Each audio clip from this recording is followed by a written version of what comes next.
नमस्कार मित्रों, बालाजी एजुकेशन के इस प्लेटफॉर्म पे मैं अतुल मिश्रा आप सभी का वेलकम करता हूं। हम यहां पर जीएस का सेशन आज लेकर के चलेंगे, क्षेत्रीय राज्य पंजाब और मैसूर। इससे पहले मैंने आपको जीएस के सेशन में 2 क्लास करा चुका है, ठीक है। तो आगे हम क्विज़ेस के माध्यम से इस सारे टॉपिक को कवर करते हुए आगे बढ़ेंगे। ये जो क्लासेज हैं ये आपके यूपी ट्रिपल एस सी पेट और आरओ एआरओ एपीएस वगैरह अदर जो एग्जाम आ रहे हैं आपके, उन सब में काम आएंगे, ठीक है। तो आगे बढ़ते हैं। आई होप आप सब लोग चैनल को लाइक, सब्सक्राइब और शेयर करेंगे और मेरे साथ जुड़े रहिए। ऐसे ही सेशन मैं डेली लाऊंगा अब आपके लिए। चलिए स्टार्ट करते हैं। पहला क्वेश्चन यह है, रणजीत सिंह के राज्य में सम्मिलित था। पहला क्वेश्चन है कि रणजीत सिंह के राज्य में सम्मिलित था दिल्ली, काबुल, मकराना या श्रीनगर। आपको आंसर देना है।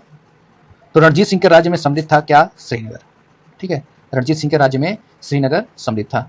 पहले रणजीत सिंह के बारे में थोड़ा जान लेते हैं। रणजीत सिंह का जन्म जो हुआ था वो 13 दिसंबर 1780 को हुआ था, ठीक है। 13 दिसंबर 1780 को हुआ था। और इनके जो पिता थे, इनके पिता का नाम था महासिंह। इनके पिता का क्या नाम था? महासिंह। अगर आप लोगों ने पढ़ा होगा अपनी भारत का इतिहास, तो इनके पिता का जो नाम था वो महासिंह था, ठीक है। एक बहुत ही एक क्वेश्चन एक बार पूछा था कि रणजीत सिंह इनमें से किस मिसल में जन्म लिए थे। तो एक मिसल नाम आता है बहुत सुकरचकिया मिसल, ठीक है। ये सुकरचकिया मिसल के थे और इन्हें ही आगे चल के महाराजा की उपाधि मिली। महाराजा रणजीत सिंह कहा जाने लगा, ठीक। इन महाराजा रणजीत सिंह और अंग्रेजों के बीच एक संधि हुई थी।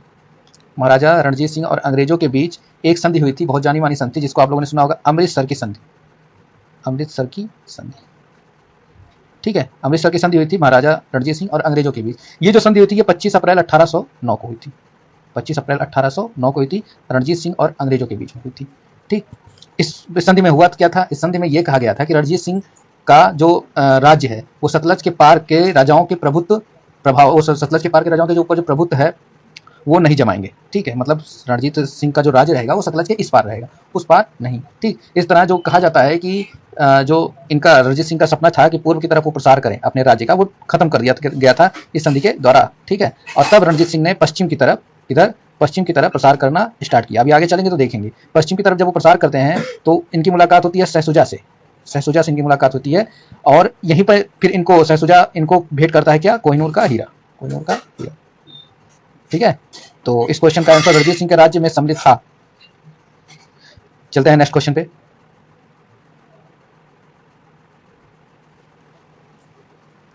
नेक्स्ट क्वेश्चन आपका यह है, रणजीत सिंह किस मिसल से संबंधित है? अभी आपने पढ़ा, मैंने आपको बताया वो किस मिसल से संबंधित है? सुकरचकिया मिसल से, ठीक है। आगे चलते हैं नेक्स्ट क्वेश्चन। राजा रणजीत सिंह ने किस स्थान पर अदालत ए आला की स्थापना की थी? किसकी स्थापना की थी? अदालत ए आला की स्थापना की थी महाराजा रणजीत सिंह ने किस स्थान पे? तो किस स्थान पे की थी? पहला ऑप्शन है आपका अमृतसर, दूसरा ऑप्शन है आपका लाहौर, तीसरा ऑप्शन है आपका फिरोजपुर और चौथा ऑप्शन है आपका मुल्तान। तो महाराजा रणजीत सिंह ने जो अदालत ए आला की स्थापना की थी वो लाहौर में की थी। कहाँ पे की थी? लाहौर में। जब उन्होंने लाहौर पे अपना लाहौर के शासन सत्ता पे अपना शासन स्थापित कर लिया तो वहां पे उन्होंने अदालत ए आला की स्थापना की थी, ठीक है। और स्वयं को उसका प्रधान न्यायाधीश भी नियुक्त किया था। इस अदालत ए आला का जो प्रधान न्यायाधीश था उन्होंने स्वयं को नियुक्त किया था, ठीक। तो आगे चलते हैं नेक्स्ट क्वेश्चन पे।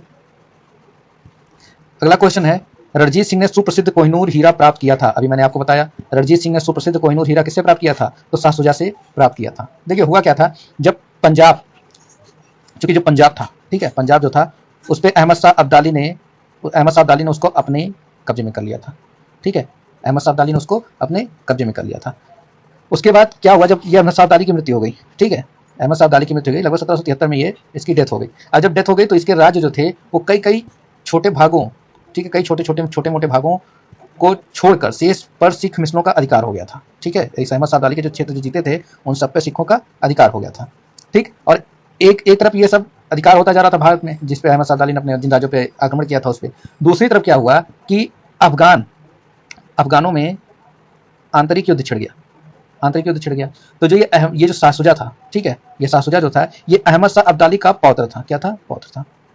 अब जब ये पौत्र था तो ये काबुल की गद्दी पाना चाहता था। किसकी गद्दी पाना चाहता था? काबुल की गद्दी पाना चाहता था। काबुल की गद्दी प्राप्त करने के लिए शाहसुजा ने सहायता ली। किसकी? महाराजा रणजीत सिंह की सहायता ली, ठीक। उसके बाद महाराजा रणजीत सिंह ने इसको काबुल की गद्दी दिलाया और ये जो इसने तो कोहिनूर हीरा महाराजा रणजीत सिंह को क्या किया? भेंट प्रदान किया, ठीक है। आई होप आप सब लोग समझ गए होंगे। चलते हैं नेक्स्ट क्वेश्चन पे। नेक्स्ट क्वेश्चन है कि निम्नलिखित में से किसने कहा था ईश्वर की इच्छा थी कि मैं सब धर्मों को एक निगाह से देखूं, इसलिए उसने दूसरी आंख की रोशनी ले ली। ठीक है, तो ये कहा था किसने? महाराजा रणजीत सिंह ने। ठीक, महाराजा रणजीत सिंह ने कहा था कि ईश्वर की इच्छा थी कि मैं सब धर्मों को एक निगाह से देखूं, इसलिए उसने क्या किया? दूसरी आंख ले ली। ठीक है, आगे चलते हैं। नेक्स्ट क्वेश्चन, महाराजा रणजीत सिंह के उत्तराधिकारी थे, तो महाराजा रणजीत सिंह के उत्तराधिकारी कौन थे? तो महाराजा रणजीत सिंह के जो पुत्र का नाम था वो था खड़क सिंह। क्या था? खड़क सिंह। आंसर हो जाएगा आपका खड़क सिंह। ठीक है, महाराजा रणजीत सिंह की मृत्यु जो होती है वो 1839 ईस्वी में होती है। ठीक है, महाराजा रणजीत सिंह की मृत्यु 1839 ईस्वी में होती है और जन्म कब हुआ था? 1780 में हुआ था। ठीक, नेक्स्ट क्वेश्चन चलते हैं। सिख राज्य का अंतिम राजा कौन था? सिख राज्य का अंतिम राजा कौन था? तो सिख राज्य का अंतिम राजा महाराजा दिलीप सिंह थे। कौन थे? महाराजा दिलीप सिंह। इनका जो शासनकाल था वो 1843 से 49 तक था। ठीक, ये सिख साम्राज्य के अंतिम राजा थे। नेक्स्ट क्वेश्चन, पंजाब के पूर्व महाराजा दलीप सिंह के विषय में निम्नलिखित में से कौन सा एक कथन सत्य है? आपको बताना है इन चारों कथनों में से कौन सा एक कथन महाराजा दलीप सिंह के लिए सत्य है। पहला कथन है कि 23 अक्टूबर 1893 को उनका निधन पेरिस में हुआ था। ठीक, दूसरा कथन है नासिक में उनकी अंत्येष्टि हुई, और तीसरा कथन है उन्होंने कभी भी सिख धर्म नहीं छोड़ा था, और चौथा कथन है वह कभी भी रूस नहीं गए थे। आपको बताना है, तो इसमें जो कौन सा सही होगा, कौन सा कथन सत्य होगा? पहला सही है। दलीप सिंह जो थे वो अपने समय में कहाँ चले गए थे? पेरिस चले गए थे, जहाँ फ्रांस चले गए थे, जहाँ उनकी मृत्यु हुई।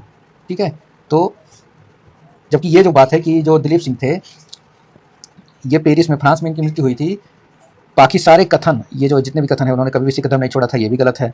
वह कभी भी रूस नहीं गए थे, ये भी गलत है। ठीक है, उन्होंने लास्ट टाइम में अपना सिख धर्म क्या कर दिया था? त्याग दिया था। और कौन सा धर्म अपनाया था? ईसाई धर्म अपना लिया था।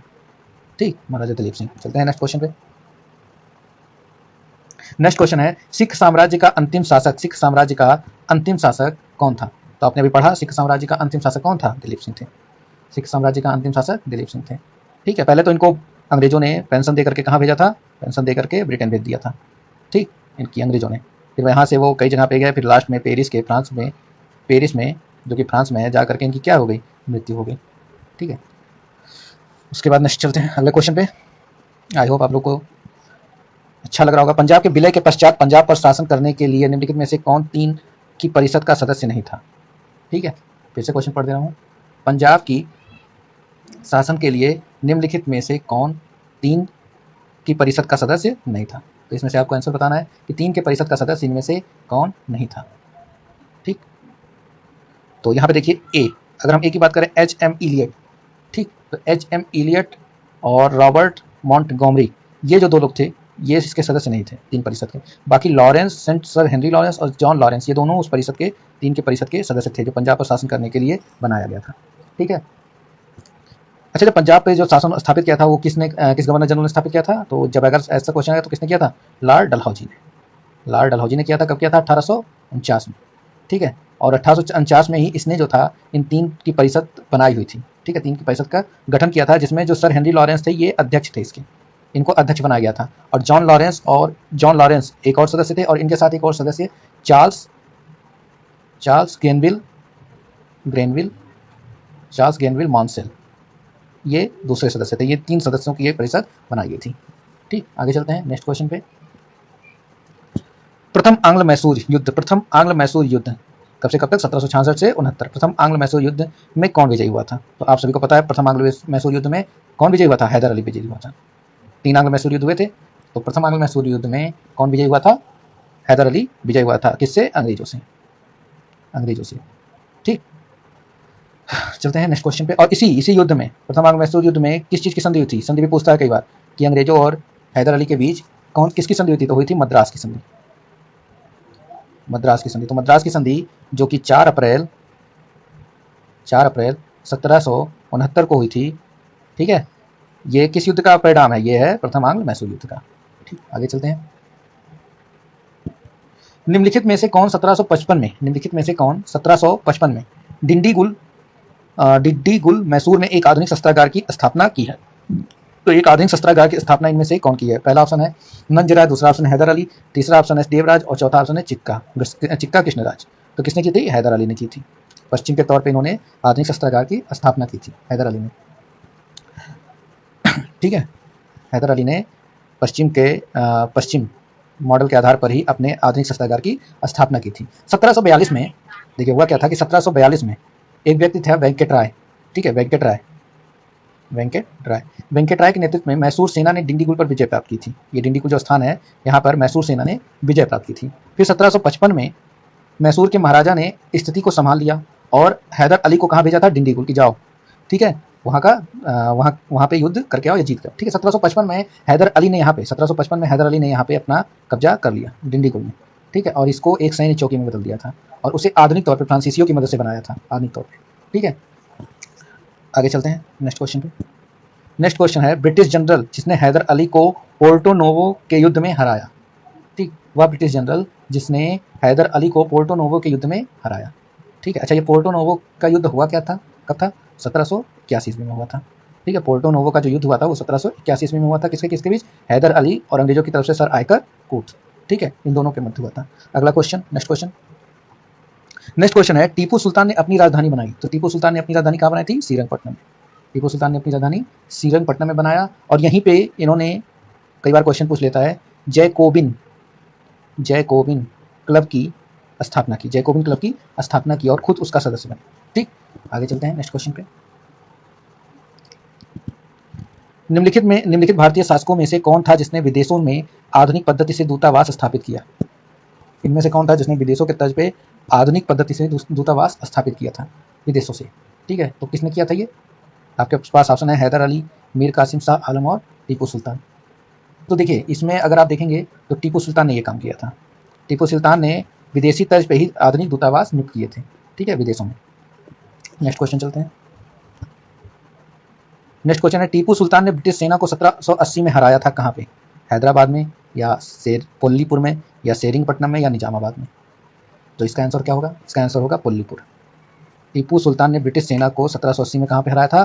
पोल्लीपुर में हराया था, ठीक है। अब 1780 में, और किससे किससे हुआ था?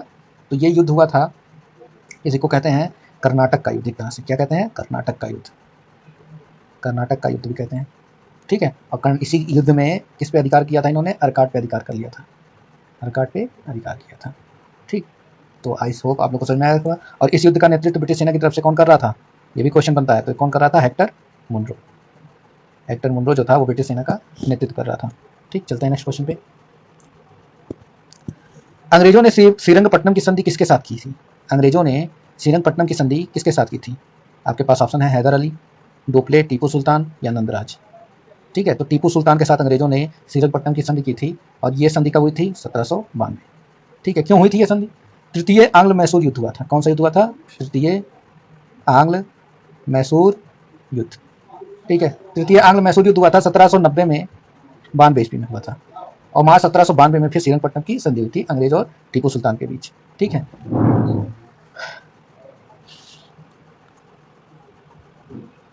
और इस युद्ध में किसकी हार हुई थी? इस युद्ध में हार हुई थी टीपू सुल्तान की। चलते हैं नेक्स्ट क्वेश्चन पे। टीपू सुल्तान अंग्रेजों के साथ युद्ध में कब मारे गए? तो टीपू सुल्तान अंग्रेजों के साथ युद्ध में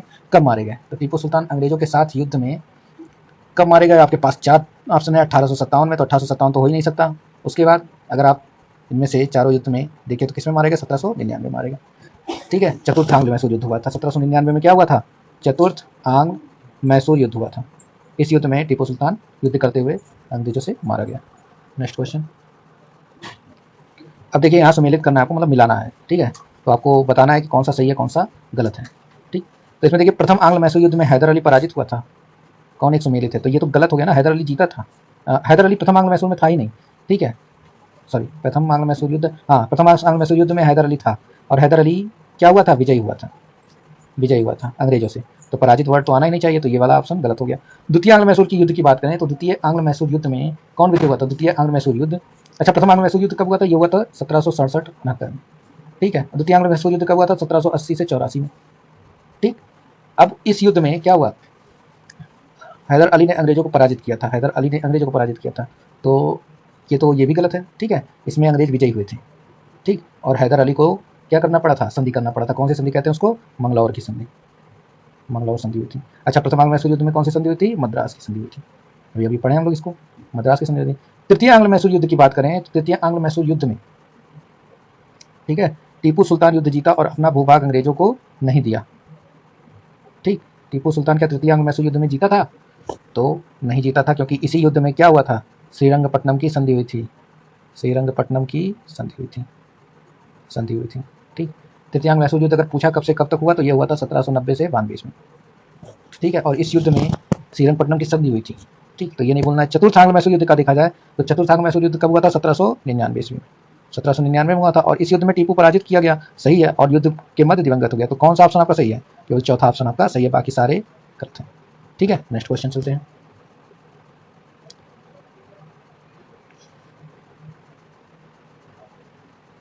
नेक्स्ट क्वेश्चन में आपको मिलान करना है, तो आप लोग इजीली कर सकते हैं। आप लोग पढ़े हैं इलाहाबाद की संधि कब हुई थी? इलाहाबाद की हुई थी 1765 में, याद है, पढ़ा गया था इलाहाबाद की संधि।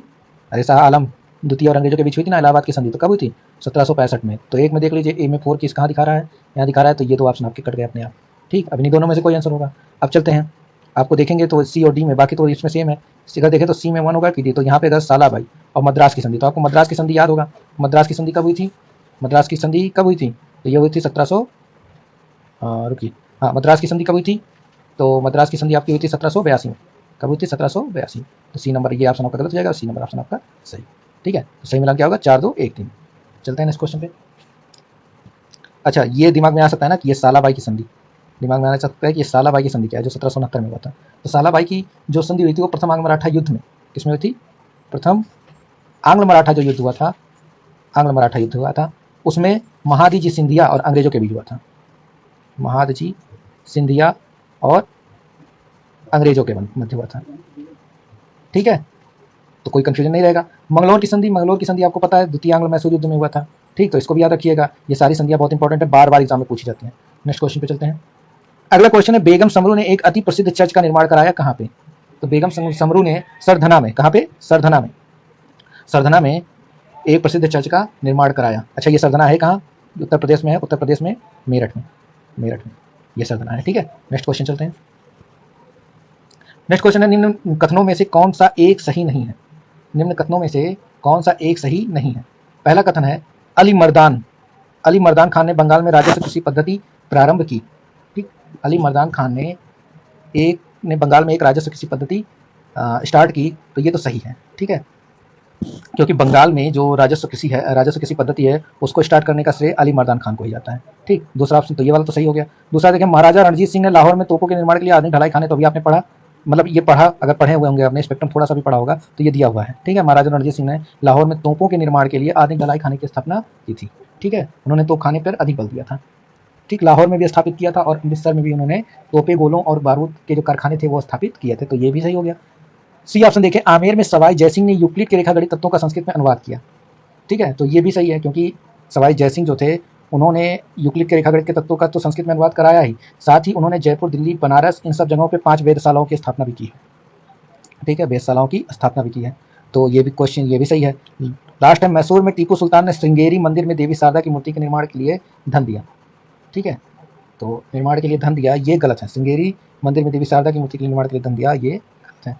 ठीक, एक मिनट रुक जाइए, मैसूर में टीपू, ये सही है, ये भी सही है, स्पेक्ट्रम में तो दिया है ये। अगर आप स्पेक्ट्रम पढ़ेंगे तो ये टीपू सुल्तान का जो पार्ट दिया गया है उसमें दिया हुआ है कि टीपू सुल्तान ने जो श्रृंगेरी माता की मंदिर थी उसमें देवी शारदा की मूर्ति के लिए ढलाई की, वो दिया था। पहला जो है अली मर्दान खान, देखिए ये भी सही है, महाराजा रणजीत सिंह ने लाहौर में तोपों के लिए, ये भी सही है, ये गलत है। सॉरी, अली मर्दान खान ने बंगाल में राजस्व कृषि पद्धति प्रारंभ की, ये गलत, ये सही है, मतलब ये सही भाग, सही पार्ट नहीं है। ठीक है, बल्कि बंगाल में जो राजस्व कृषि पद्धति है वो मुर्शिद कुली खां, किसको? मुर्शिद कुली खां, हाँ सॉरी, मुर्शिद कुली खां को ये जाता है। ठीक है, ये सही जाता है, तो यहाँ अली मर्दान खां ये गलत हो जाएगा। ठीक, चलते हैं नेक्स्ट क्वेश्चन पे।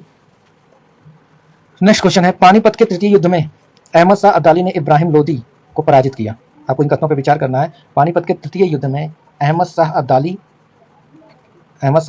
ने इब्राहिम लोदी को पराजित किया। अच्छा, दूसरा स्टेटमेंट है, तृतीय आंग्ल मैसूर युद्ध में टीपू सुल्तान की मृत्यु हुई, और तीसरा प्लासी के युद्ध में सिराजुद्दौला के पराजय के लिए मीर जाफर ने अंग्रेजों से मिलकर षड्यंत्र रचा, तो ये तो सही है। ठीक है, बाकी तृतीय आंग्ल मैसूर युद्ध में टीपू सुल्तान की मृत्यु नहीं हुई थी, चौथे में हुई थी, तो ये गलत है। पानीपत के तृतीय युद्ध में अहमद शाह अब्दाली, ठीक, और इब्राहिम लोदी के बीच नहीं हुआ था, जबकि मराठा सेना, किसके साथ हुआ था? मराठा सेना के साथ युद्ध हुआ था, और मराठा की सेना की तरफ से जो नेतृत्व कर रहे थे वो कौन कर रहे थे? सदाशिव राव भाऊ ये कर रहे थे।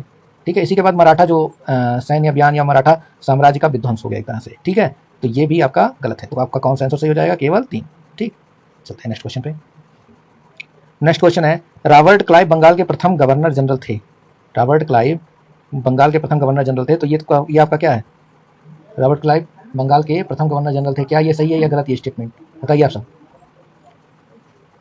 तो ये जो स्टेटमेंट है ये गलत है। उस समय गवर्नर शब्द नहीं था, केवल क्या था? जनरल शब्द था। ठीक है, तो रॉबर्ट क्लाइव बंगाल का प्रथम गवर्नर नहीं था, तो ये गलत हो गया। लॉर्ड विलियम बेंटिक भारत के प्रथम गवर्नर जनरल थे, तो ये सही है। तो कौन सा ऑप्शन सही हो जाएगा? केवल दो। ठीक, दो हो जाएगा। अच्छा, बंगाल का जब प्रथम गवर्नर जनरल की बात आ जाएगी, बंगाल का प्रथम गवर्नर जनरल, तो वहां पे नाम किसका आ जाएगा? वहां पे नाम आएगा वारेन हेस्टिंग का।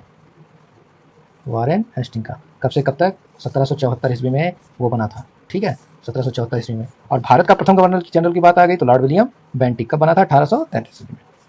ठीक है, 1833 ईस्वी में। चलते हैं नेक्स्ट क्वेश्चन पे। नेक्स्ट क्वेश्चन है कि इन घटनाओं पे विचार कीजिए, निम्नलिखित घटनाओं पे विचार कीजिए, इनको आपको सही क्रम में सजाना है। ठीक है, तो क्लाइव का पुनः भारत आगमन, इलाहाबाद की संधि कब हुई थी? 1765 में। ठीक है, इलाहाबाद की संधि 1765 में हुई थी। कब हुई थी? अगस्त में। किस महीने में? अगस्त में। अच्छा, ये जो बक्सर का युद्ध हुआ था, ये बक्सर का युद्ध कब हुआ था? 1764 में। ठीक, तो अगर आप इसको सही क्रम में सजाए तो सबसे पहले क्या आया? सबसे पहले तो युद्ध हुआ था, फिर ये आया था, तो 3 के बाद 2, 3 के बाद 2 इसमें दिख रहा है और 3 के बाद 2। ठीक है, बाकी इसमें आगे दिख रहा है भाई, 2 पहले हो गया, तो ये थोड़ी ना हो सकता है 1764। अच्छा नहीं, 2 3 के बाद 3 के बाद 2 आना चाहिए, तो यहाँ पे 2 पहले इलाहाबाद की संधि करा देना, जो कि गलत हो जाएगा। ये गलत हो जाएगा, ये भी गलत हो जाएगा, इन दोनों ऑप्शन में से कोई होगा ना। आगे चलते हैं। वारेन हेस्टिंग भारत का प्रथम गवर्नर बना, तो वारेन हेस्टिंग भारत का प्रथम गवर्नर कब बना था? 1772 ईस्वी में। तो 1772 में बना, तो यहाँ पे होना चाहिए 4। ठीक है, तो 3 2 4 लास्ट में है। तो ये जो क्लाइव का पुनः भारत आगमन अगर हम देखें तो 3 2 4 होना चाहिए। अब ये एक क्लाइव का भारत पुनः आगमन, तो क्लाइव भारत पुनः कब आया था? 1765 में आया था। 1765 में आया था, लगभग मई में आया था। ठीक है, मई में आया था, तो ये जो हो जाएगा आपका मई अगस्त। तो 1 3 2 4 होना चाहिए, जो कि ऑप्शन में दिख रहा है 1 3 2 4। ठीक, यहाँ पे अगर 1 कर दीजिए, आप 3 कर दीजिए, 1 3 2 4, ये आपका आंसर हो जाएगा। ठीक है, तब वरना वैसे तो कोई ऑप्शन ही नहीं है। ठीक, तो ये होगा आपका। तो आज के लिए बस इतना ही। ठीक है, तो ये आपका जो था, ये सारे क्वेश्चन आई होप आप लोगों के लिए बढ़िया हो, आप लोग इन्हें बढ़िया तरीके से सॉल्व करें। ठीक है, इस वीडियो को कई बार देखें, जल्दी से देखें, रिवाइंड करके बार बार उस दोगुने स्पीड पे देखिए, जिससे सारे क्वेश्चन आपके दिमाग में बैठ जाएं। ओके, थैंक यू, धन्यवाद। लाइक करें, शेयर करें, सब्सक्राइब करें।